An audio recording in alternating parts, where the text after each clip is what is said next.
Good evening, everyone. Welcome to the Muskogee Creek National Council Planning Session. Today is June 14, 2022. The time is 6:30 p.m. My name is Speaker William Lowe, and I call this meeting to order. At this time, I would like to ask Second Speaker Robert Huff to say our invocation, please. Dear Heavenly Father, we thank you for this day, Lord. Thank you for bringing us together tonight to do the work of the tribe, Lord. Lord, pray you guide and direct us tonight as we make decisions and that we'll go forth to prosper with the nation as a whole, Lord. Just be with us tonight. We ask all this in Jesus Christ's name. Amen. Amen. But Second Speaker. Next item on the agenda, roll call, National Council Secretary Alicia Strobel. Speaker William Lowe. Here. Galen Cloud. Here. Mary Crawford. Present. Joyce Steer. Present. Patrick Freeman. Here. Sandra Golden. Present. Leonard Gouge. Here. Nelson Harjo. Here. Joseph Hicks. Here. Randall Hicks. Present. Robert Huft. Present. Anna Marshall. Present. Charles McHenry. Here. Thomas Yahola Osborne. Present. Daryl Proctor. Here. Mark Randolph. Present. Speaker, you have 16 present, 0 absent. 16 present, 0 absent. That constitutes a quorum. Any business conducted from this point will be valid. Next item on the agenda, speakers report. I have my speakers report for June up until June 14th. I know it's a very short month, and again, I appreciate you all being able to adapt your schedules to have our early meetings this month. Beginning of the speakers report is on June the 1st.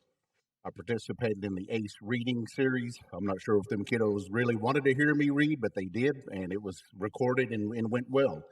Well, that evening, we had the Princess Farewell dinner, and myself and several of the council got to really say some good words to the outgoing royalty, so it was a great event. Tuesday, June the 2nd, we attended the Rock the Native vote. Friday, June the 3rd, the Berry Hill Housing Edition ribbon cutting. I wasn't quite sure of the actual title, but Berry Hill Estates. Saturday, June the 4th, was the MCN Scholarship Pageant at the beautiful River Spirit Casino, and we were there and got to see the new royalty, Miss Muskogee, Tima Yargi, and Junior Miss Shanoa Barnett. Tuesday, June 7th, LNC committee meeting via Zoom. Wednesday, June 8th, U committee meeting. Thursday, June 9th, BF&J meeting, and that evening we had a fact-finding meeting where we chose officers. Friday, June the 10th, it was Muskogee Nation Night at the Tulsa Drillers. All of you that are here know I'm a Tulsa Drillers fan, and we got beat pretty bad that night. But it was Muskogee Nation Night, so it was a great event. Great event. Chief Hale threw a perfect strike of the first pitch of the game. Saturday, June the 11th, War at Home dedication of Broken Arrow. You know, it was great to see our contribution to that beautiful establishment. I mean, it's an amazing monument. It was great to see so many council out there. So Mado, for all of you that braved the heat, I had a suit on and I paid for it. So it was a really hot day out there. Again, thank you all for your dedication and being there. Monday, June 13th, City of Muskogee Foundation meeting. They were looking at meeting with the council here soon on some city projects that they have, and you know, Mayor Coleman was there, so it was great to be with the Muskogee representatives just to get the initial meeting started, and they'll present to the council, and we'll meet with them here in the coming days. Last thing, June 14th is our just meeting we all sat in, Hugh and LNC Joint Committee. That finalizes my speaker's report. Second item, second speaker report, Representative Robert Huff. Speaker, thank you. I attended the VA Memorial Mission dedication on Saturday, June 11th. I also attended the Zoom Investment Committee talk yesterday in the Chief's office. Thank you. Mado, second speaker. On to ex officio reports. We have NNGE LLC Representative Randall Hicks. Thank you, Speaker. MNGE met June 1st, 2022. They did select a new board member, and I apologize, I can't find my note on that, but I believe it was Sarah. I can't remember, but they did select a lady for that. Sarah Matthews. Position. And no financials have been sent due to the early meeting, so it was the only meeting. The next meeting is tomorrow night. So That's my report. Thank you, Speaker. Widow, sir. Next item, MNB Board Representative Sandra Golden.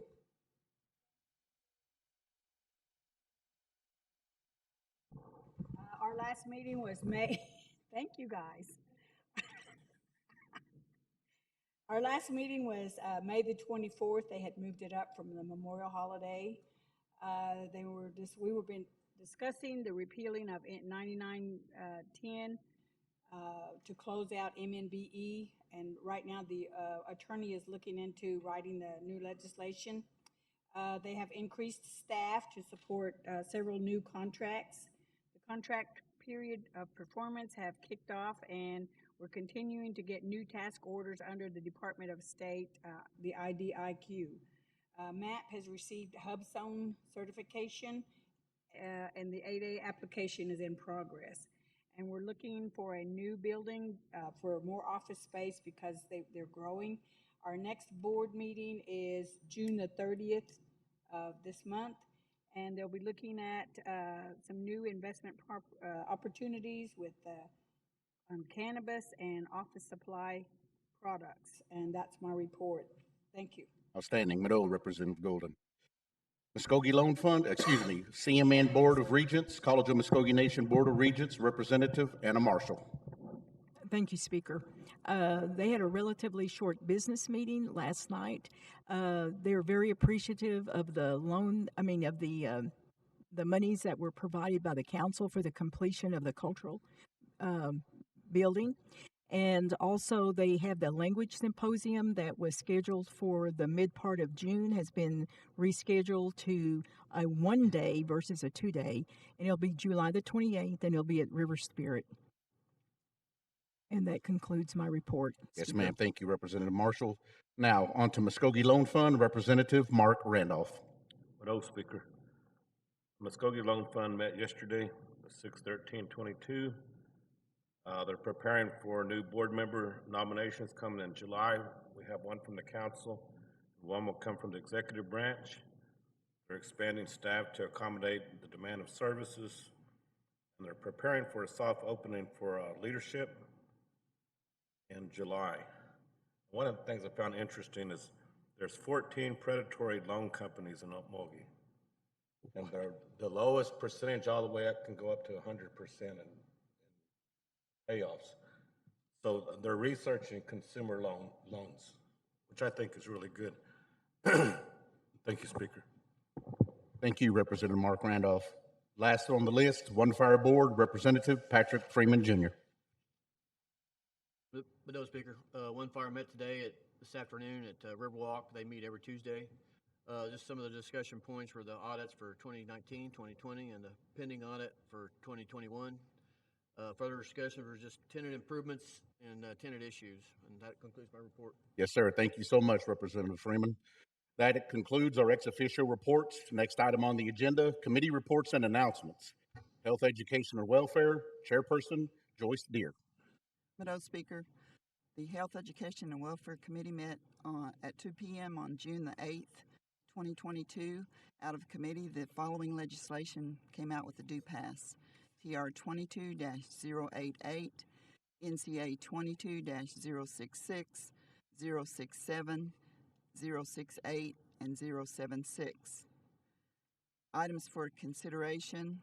But previous to this meeting, the HEW and LNC joint committees met, and out of that meeting, TR 22-013 came out with a due pass. I request this legislation be added to the agenda in numerical order. The scheduled committee dates, our next meeting will be July 2nd at 2 o'clock p.m., and we have no other announcements. Thank you.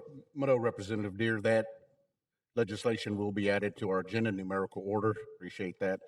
Next item on the agenda, Land, Natural Resources, and Cultural Preservation. Chairman Darrell Proctor. Thank you, Speaker. The LNC committee met on June 7, 2022, and had a committee with the due pass was TR 22-089, 090, 091, 092, 093, 096, 097, 098, 099, and 100, 102. Also NCA 22-069, 070, 072, and 073. And last, 074. No other items for consideration. Next scheduled committee date is July 12th, 2022. No other announcements. Thank you. No, Representative Proctor. Business, Finance, and Justice, Chairperson Thomasine Yahola Osborne. Thank you, Speaker. The BFNJ committee met on Thursday, June the 9th, and the following came out of committee with a due pass. It's TR 22-101. Referred legislation, we have one bill, NCA 22-074, that's referred from the Land, Natural Resources, and Cultural Preservation Committee. We have no items for consideration. Next scheduled committee date is Thursday, July 21st at 3 p.m., and I have no other announcements. Thank you, Speaker. Yes, ma'am. Representative Yahola Osborne. All the chairs, thank you so much for your reports. On to other business. In other business, first we have Make-A-Wish Foundation, Wish Upon a Par Golf Tournament. Miss Jane and Sherry, would you like to come up to the podium, please? And you all have a loaded PowerPoint, is that? Am I under? Okay, good deal.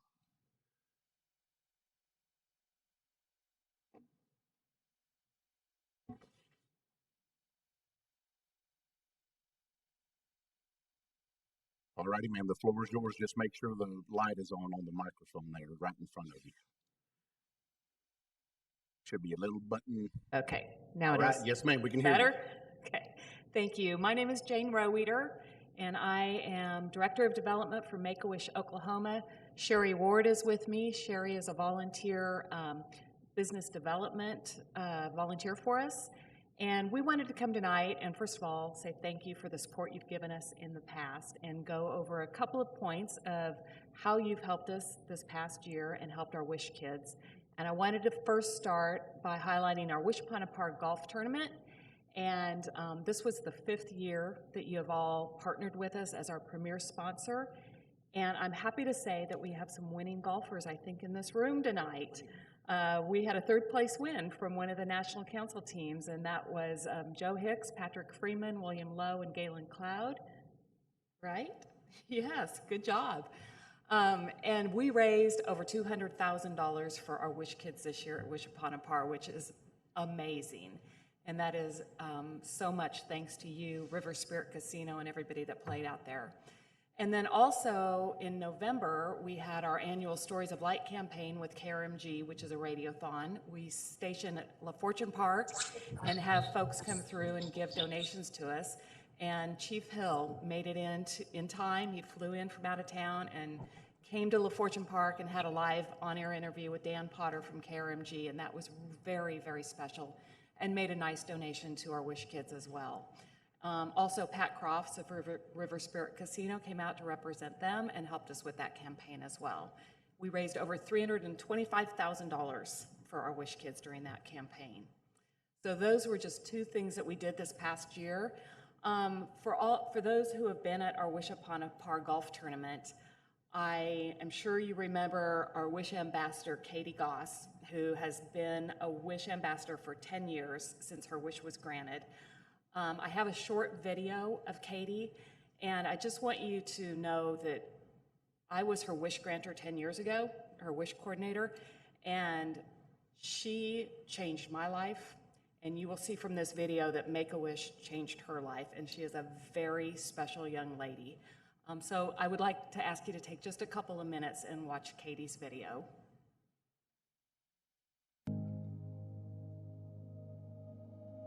I'm Katie Goss, and I'm 28 years old from Veneta, Oklahoma. I have a muscular dystrophy called Friedreich's ataxia, and all it is, it takes every single muscle away in your body. I wish for Hawaii. I went to a luau, I went snorkeling, and I went on a dolphin swim. Before my wish, I was so shy, it's not even funny.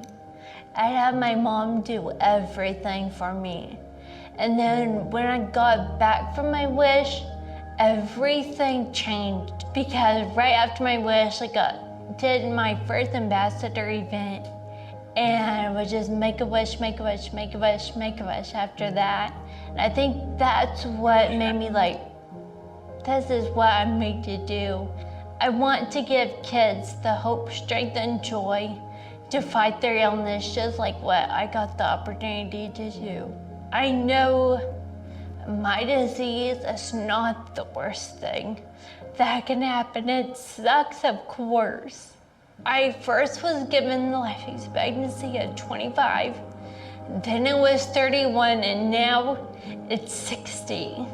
To me, when you're given a life expectancy of 25 and then now it's 60, that's old. I'll be able to live a full life, all because of Make-A-Wish.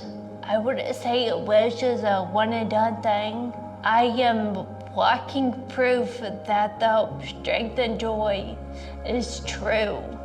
I can walk 30 feet with my walker now.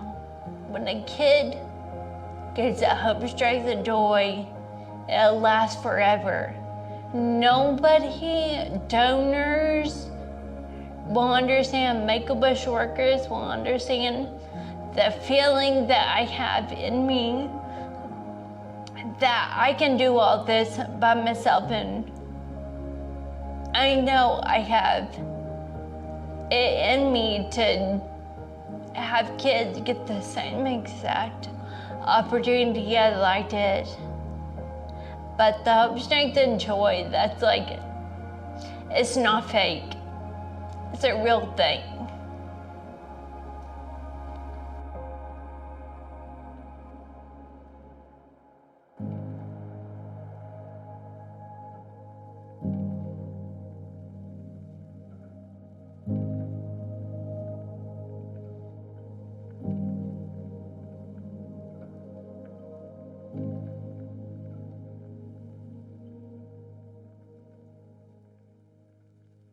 We filmed that video in my office just last month, and it was an amazing afternoon. She's a remarkable young lady, and everything she says is so true.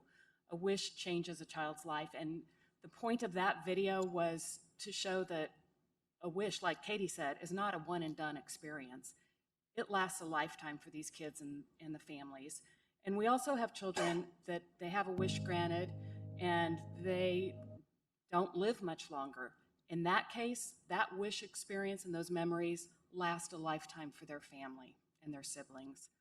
Also, you saw on that slide that we have over 400 children waiting for their wish to come true. That is a direct result of COVID, and it's been a very challenging 2 years for our families, for our staff, as it has been for everybody.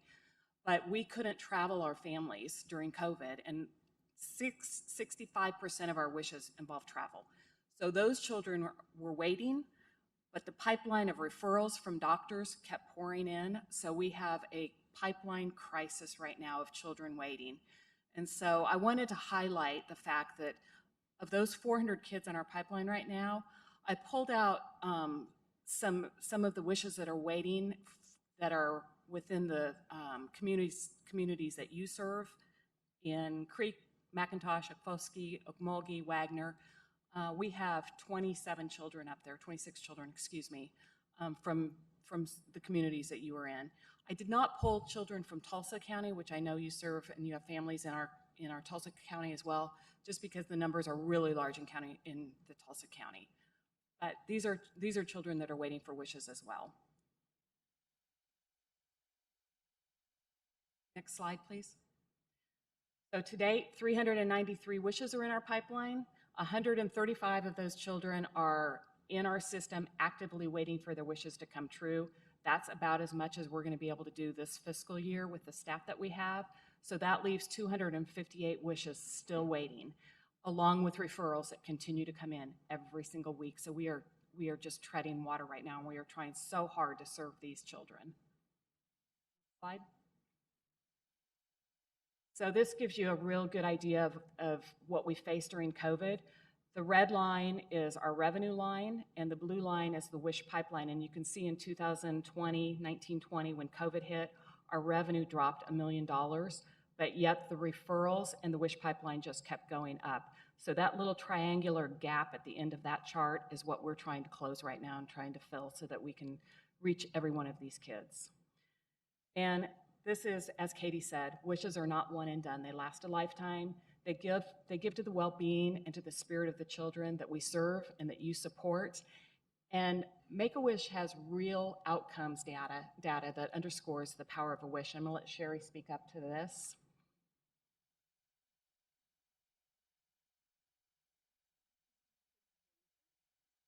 Hello, everyone. Good to see the golfers again. Thanks for having us another year. This, I think, our 5th year to come and address this council, so thank you so much for having us. I've got a couple of studies, peer-reviewed journals, that I'd like to report on, talking about just that power of a wish, and that is so important to, Katie pretty much told that story on how important a wish is and what it's meant to her over the 10 years that she got it. But these are some data that are quality of life data, and there are 2 studies here I want to reference. The children who were granted wishes had a significant decrease in anxiety and an increase in hope, happiness, and the lack of fear. Now, these kids who have critical illnesses have a lot of despair. They have a lot of physical issues. They just don't have a great life. And when there were 66 children that were looked at in this study. They divided them into a control group where wishes were not granted versus those who had a wish granted. And their overall quality of life greatly improved. Hope was particularly what came out of this study as being monumental. And if we can all think about times that we've needed hope to lean on to get this through tough times with family and loved ones, that is very, very impactful for these kids. Next slide, please. This is some really interesting data that was outcomes data that was published in the Pediatric Research Journal. 500 children were looked at and assessed, and they matched their disease and ages and other relevant factors that would make them similar so that they could come up with this data. Half the children had wishes granted and half did not. The results are stunning. They're just really, really amazing. The p-value of 0.0001 is about scientifically as good as you can get with scientific data. And what the results are is that the wish kids, so half of this group, were 2.5 times less likely to experience unplanned hospital admissions than kids who had no wishes granted. And wish kids were almost 2 times less likely to have emergency room visits compared to kids with no wishes granted. So not only do we see the health benefits of wishes and psychological benefits, but we now see cost benefits of having these wishes granted. So we can really never underestimate that cost of the power of a wish. And we're looking forward to, I'm going to actually be meeting with Secretary Terry and hopefully Chief Hill about this data to see how that might be implemented here to enhance the community and overall being of these kids. So next slide. Just in summary, we want to thank you again for the support here, for all of you, from Chief, National Council, River Spirit, and we need your support. We need to have you continue to support us, and we really appreciate that you do. And that's it. So thank you so much. Any questions? Thank you, ma'am. Does anyone have any questions, council representatives?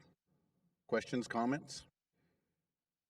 Thank you so much. You're welcome. I will say this comment, you know, I was on that 3rd place team, and our legal counsel, Kyle Haskins, he was our ringer. So that was the reason why we placed so high.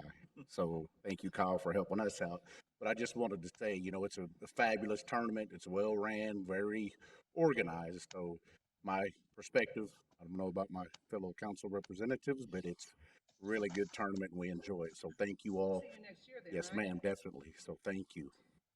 Very much. Thank you. Yes, ma'am. We appreciate you. Next item on business, we have the First Americans Museum. It's Shoshana Wasserman and her team. If you want to come down and we'll get your presentation loaded. And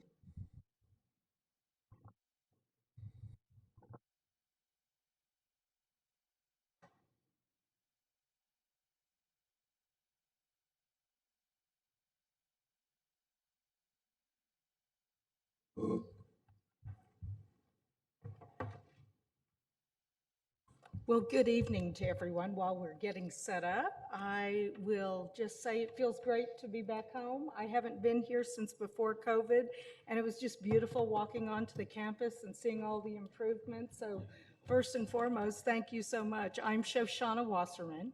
I'm a Muskogee citizen, specifically from Thopthalco Tribal Town. My family is the Dakin family. For many of you know Chabon Dakin. Just so you'll kind of get familiar with who we are. I'm Turtle Clan.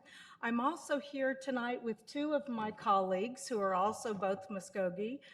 This is Kimberly Rodriguez, and Kimberly is the new media specialist at First Americans Museum. And also with me tonight is Teresa Gouge.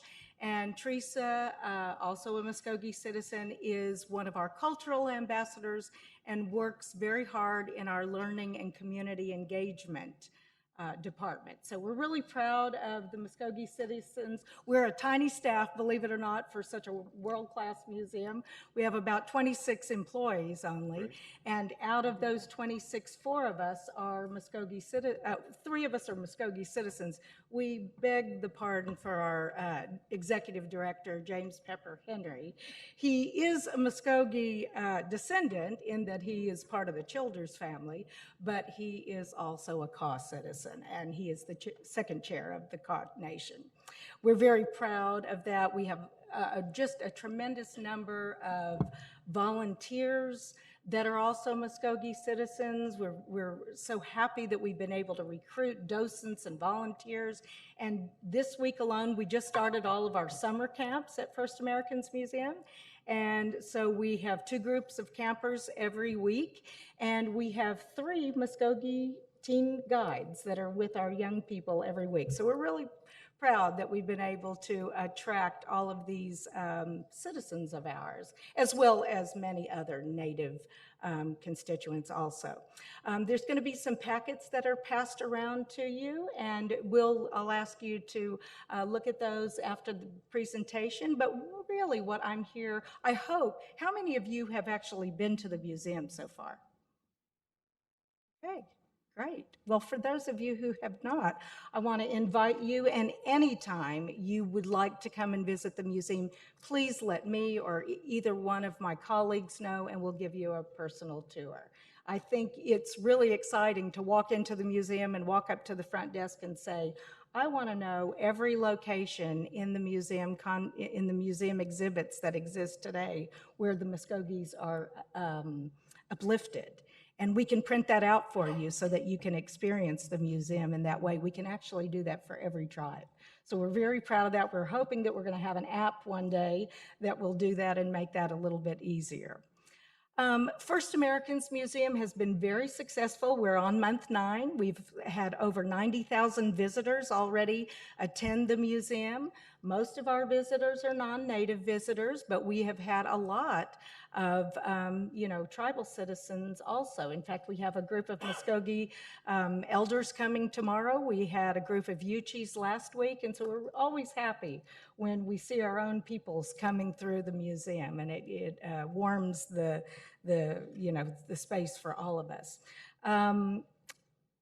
I am here tonight because before we opened the museum, we began a project. Actually, Kimberly Rodriguez and I are the co-curators. So you have 2 Muskogee Hokies that are the co-curators of the Family Discovery Center, and I hope that will make you very, very proud. We worked very hard for 2.5 years on this Family Discovery Center.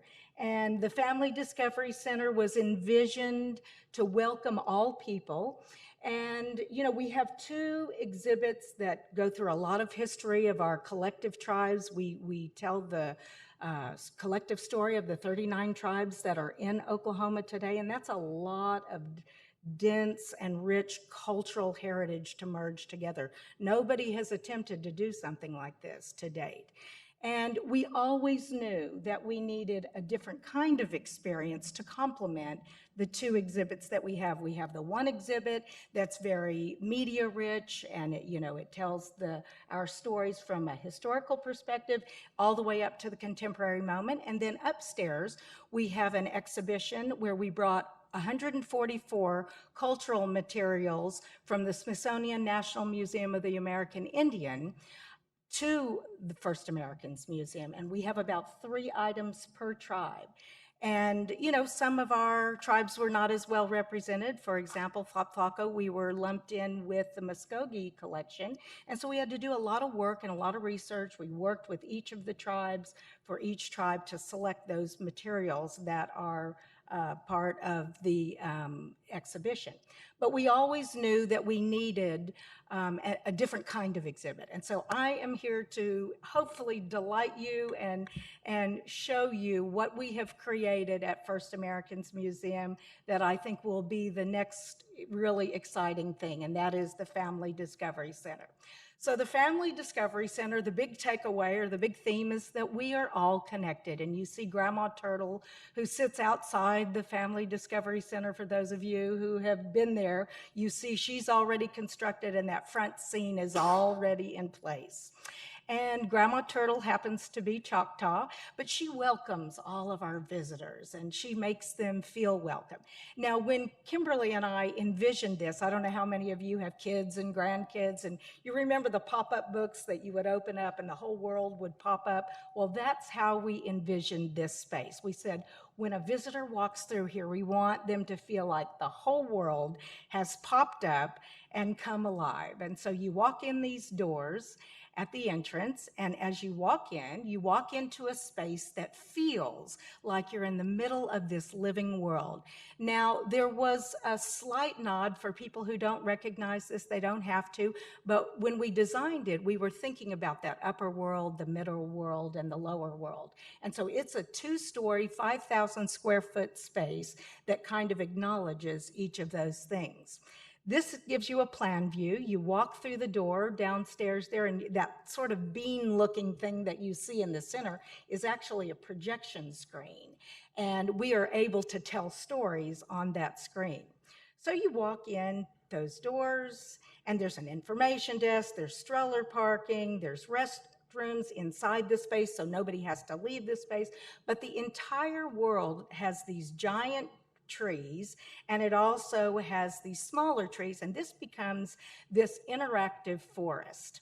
Now, there are over 50 interactive exhibits in here, and the whole idea was to get that little 3-year-old with grandma who's 103 and get them into the same space so that we could have that interaction between the generations. And we know we are losing our teens and tweens because there's nothing for them to do. And so we designed a special set of activities just for that age group. So there's a lot of different kinds of activities. Well, how do we go about this? Well, we kind of went back to our cultural heritages, and we said, what do we have all in common? Number one, as Native people. So we looked at this with a Native-centric lens, but we also just thought everybody walks in here, and how can we connect with everyone? Well, there are 4 values that this entire space is based on, and that is community, respect, resiliency, and stewardship. So we're going to take a look at the zone, which has a bunch of activities that all deal with respect. And in this area, we have one fun little game that's called Real or Ridiculous, and 4 people sit down at this little game table, and we basically dispel stereotypes. We have another exhibit that is, I think you'll find particularly interesting. It is an enclosed space, and it's like going to a community feast, and we call it Humbut's Let's Eat. And you walk into this space, and there is a projection screen on the table, and you get to go visit 4 different communities and see the culinary traditions of these 4 different communities. And that imparts a respect for us that are, of different tribes.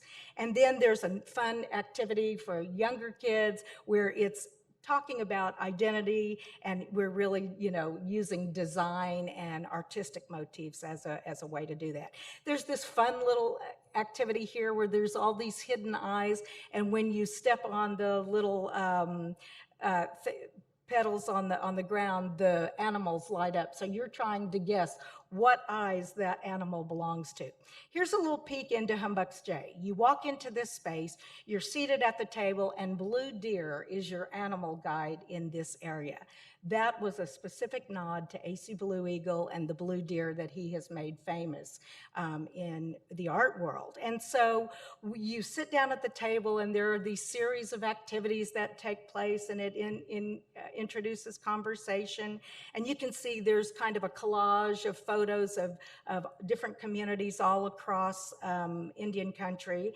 And there are also these little listening stations for the adults that are in there with a handheld device, and you can see one of our church communities with the bell, and we have little interactives there that show how we bring our communities together. So really an opportunity to show what we do in our Native communities. This is a little glimpse into that real or ridiculous, where you're presented with a series of questions and you have to try to guess and answer these questions. So it's a lot of fun. Then we move into resiliency, where Coyote is our animal guide in this space, and we have this Coyote's Den. The kids have a special way of entering this space. They can crawl into the space while the adults walk in. And it's a storytelling space. And then we have another activity, which is a building activity. And you're building and you're building. This is especially for the younger kids. And then all of a sudden a tornado comes through or an earthquake hits. And our children have to learn to be resilient and rebuild. So we're imparting all of these beautiful values in really fun and experiential ways. Then we go into community, and we've got Rabbit, who is our animal guide there. And this is a game where the kids have to work cooperatively. We have another activity that's a community quilt, where you and your loved one come in and you take a picture of your loved one, and we talk about what it means to honor those of our family members that we love. And so I might say, with my niece and nephew, they call me Mama G. And so they might say, okay, who's with you today? Oh, Mama G. Well, who is she in relation to you? So we're showing how our Native relationships are perhaps a little bit different from the norm in the main culture. And then, of course, you can't have a good experience without a selfie station. So we have this wonderful opportunity where you step into one of the scenes and you can have a selfie. And then we go into the stewardship zone. Stewardship, the animal guide here is Grandma Spider. We have a tree trunk transporter activity that is a lot of fun. It's kind of like the old Beam Me Up, Scotty, where the entire tree shakes and you go back into time and you get to meet some of our role models and luminaries. We also have something we call the 7th generation poll. How do we become good ancestors for the future? Well, we ask a series of questions from all of our visitors, and then that all comes together in a word cloud, and you can see the big ideas. And then, of course, we have a simpler activity for our younger folks who turn these trilons and put little words up there, and they can make their own stories. This is Tree Trunk Transporter. It is one of my favorite exhibits. You open the tree trunk, you step inside, there are these 2 screens, and you could imagine that we might have A.C. Blue Eagle or, any one of our cultural luminaries there, and then you want to dive deeper, and so you get some information about them. And the very end takeaway for you is at the very end, you're on a green screen with one of our, cultural leaders. And I can, see Philip Kuhn. I can see all kinds of our leaders, that even Sterling Harjo today, for our young people, that these are role models. These are positive role models for our kids. And so you get your photograph taken with that person. This gives you a little bit of an idea of some of those other activities. Then we move into the upper world. So you can actually enter the space from Red-tailed Hawk's Nest upstairs. And we know that our children are not moving enough. So we wanted to create an activity that offered physical activity. So this, you actually crawl out of Red-tailed Hawk's Nest and you crawl to this crawling structure in the back. There you see Red-tailed Hawk, about 7 feet tall, that sits on the top of this nest. and you walk into this space, and then you crawl through this treetop trail structure, getting our kids moving, and especially since we're a seasonal climate where you can't always go outside, we've created an opportunity. So that gives you a little peek at how you enter that space. I want you to notice that on the left, we already have $1.2 million invested in infrastructure in this, so we are designed, ready to go, and we are just ready to start back up. Unfortunately, we had the funding, secured before COVID, and then when COVID hit, we had to divert some of the funding from this project over to our main exhibits, and so that left us unable to complete the project. And as I mentioned, our teens and tweens are so important. We want to make sure they feel comfortable in this space, and so we have thought about, I'm an educator first and foremost, and we've thought about those higher cognitive levels, and so we have a scavenger hunt for them. And so they go to a kiosk and they get to go on this wonderful scavenger hunt.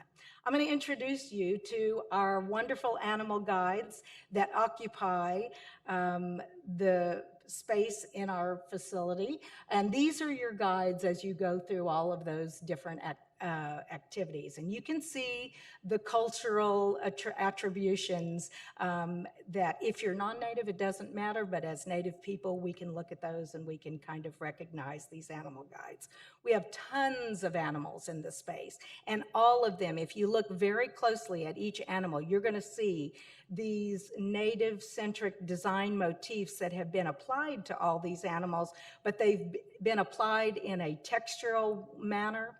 Well, when we first conceptualized this space, one of the things that we said is we challenged the designers and we said, first of all, we want it to feel familiar to Oklahoma. We want it to be magical and fantastical, but we want it to feel like it's in Oklahoma. So we worked with the Department of Forestry, so every flora and fauna that you see in this space is all rooted in Oklahoma. And we also told the designers in the course of every hour, we need the entire space to go from day to night, and we also need this space to cycle through all 4 seasons. Why did we do that? We did that because when we came back to you in Native communities, we understand that some stories can only be told at certain times of year, certain times of day. And we wanted to create a space that could respond to that so that we can tell these stories appropriately. So we want you to know that there has been that much thought that has gone into it, and for the average visitor, it's just a beautiful living world. It also is rooted in our ecologies in the state of Oklahoma, and you can see that the walls are multi-planed, and so you can get a sense of scale here, but it also looks like this exhibit just continues on, and as I bring in the different layers, you see what those wall structures wind up looking like. Really, really fantastic, very exciting. I promise you, there is nothing else in the country like this. We went to all kinds of children's museums, science museums, experiential places like Meow Wolf, if any of you have been to Meow Wolf, and we took a little of the best of all of those worlds and we married it all together. So when you first walk into the space, you walk into this interactive grove, and this is where we can have a storyteller come with, we could have Will Hill come into the space and tell one of his stories, and he could make the world around him respond, according to what is going on in his story.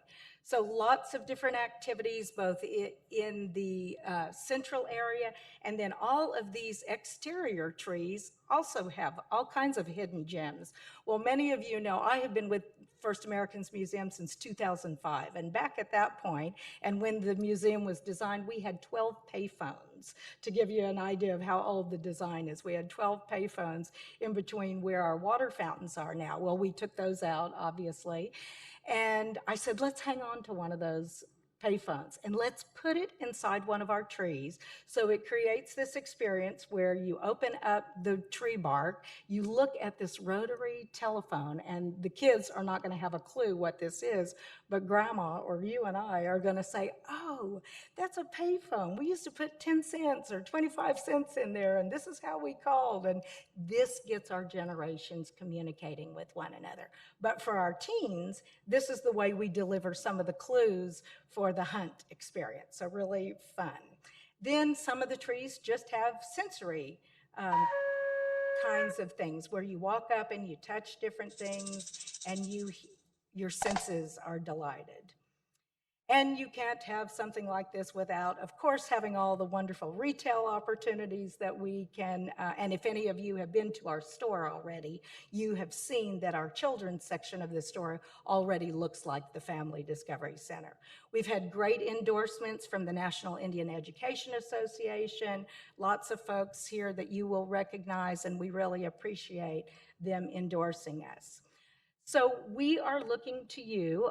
We are visiting with a great number of tribes and a great number of other individuals right now.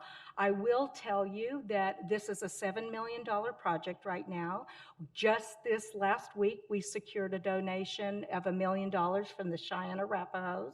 So we're really, really excited about that. We're working on several others. We need to leverage about $3 to $4 million in order to activate some other donors that have said they would be willing to be a match. So we are coming to you today in hopes that you might consider supporting this project.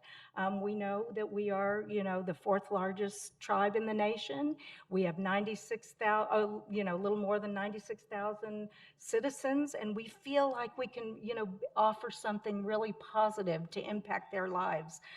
I know that as a citizen up in the greater Oklahoma City area, we have close to 13,000 citizens up there, and our kids don't get that opportunity to come back to our reservation area that often. And so they're not benefiting from the wonderful programming that you guys are always offering.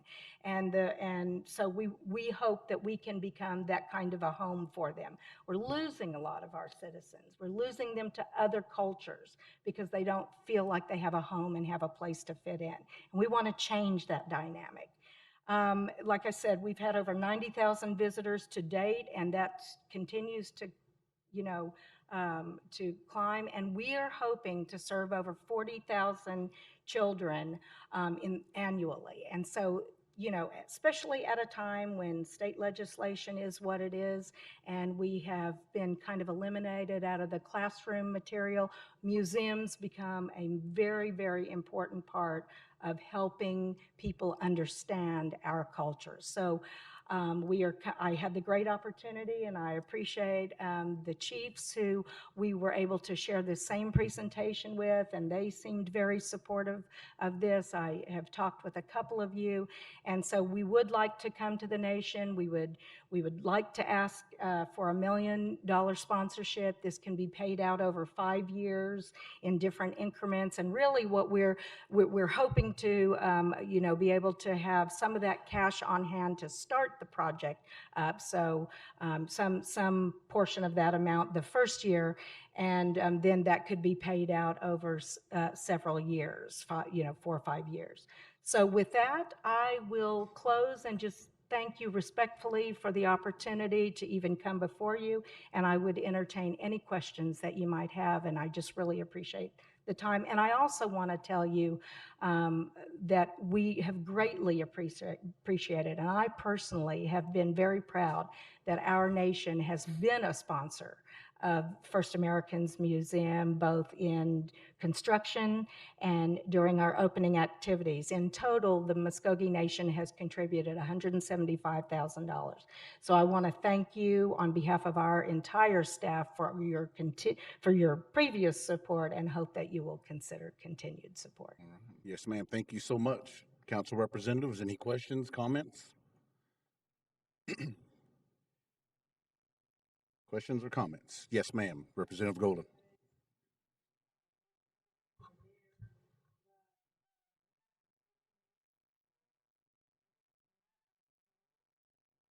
Yeah, I apologize. Yes. Yes. Yes, my apologies.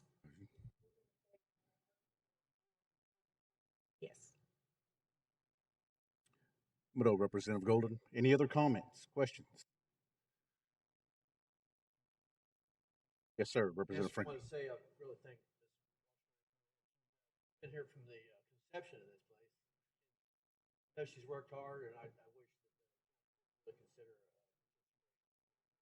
Yes, sir. Thank you. Thank you, sir. Mr. Shauna, thank you all.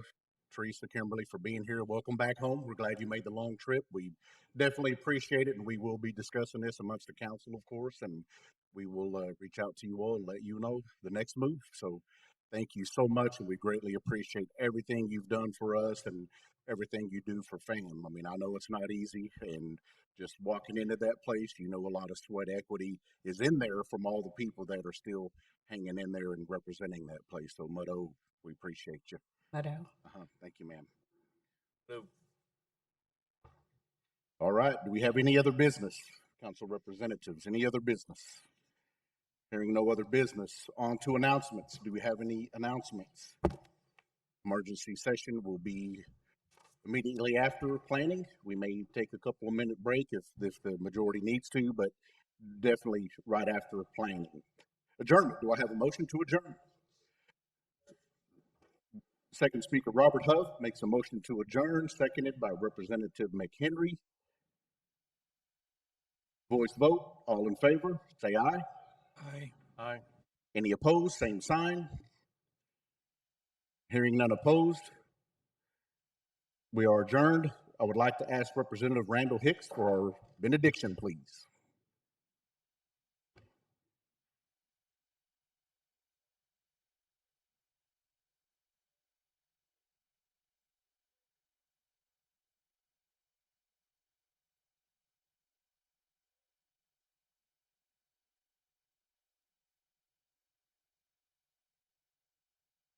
Amen. No, Representative Hicks. We are adjourned at 7:21 p.m.